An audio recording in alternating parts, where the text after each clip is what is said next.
Homemade finch bird nest part 2 இது எப்படி செய்கிறதுன்றதை உங்களுக்கு நான் இப்போ டெமோ பண்ணி காட்டுறேன்.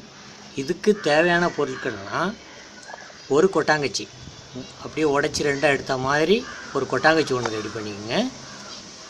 அதுக்கப்புறம் இந்த மாதிரி ஒரு மார்க் ஒன்று பண்ணிக்கோங்க. இதை தான் நம்ம கட் பண்ணி எடுக்கணும். எடுத்தால் தான் அந்த அந்த பேர்டு வந்து உள்ளே போயிட்டு வர்றதுக்கு கன்வீனியண்ட்டாக இருக்குன்றக்காண்டி இதை மார்க் பண்ணி வச்சுருக்கேன். இதை நாம் கட் பண்ணி எடுக்கணும்.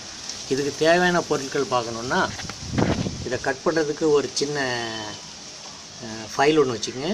அதுக்கப்புறம் பழசாக யூஸ் பண்ண ஒரு டீ ஃபில்ட்ரு, அப்புறம் ஃபெவிகால் ஒட்டுறதுக்கு.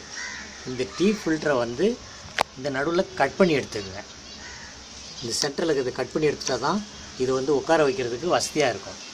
அதனால் இந்த டீ ஃபில்டர் ஒன்று அதை கட் பண்ணி வச்சுக்கணும். இப்போது இதே மாதிரி ஏற்கனவே செஞ்சு வச்சுட்டு இருக்கிற ஒரு நெஸ்ட்டு உங்களுக்கு இப்போ காட்டுறேன். ஏற்கனவே இந்த மாதிரி ஒரு நெஸ்ட் ஒன்று செஞ்சு வச்சிட்ருக்கேன்.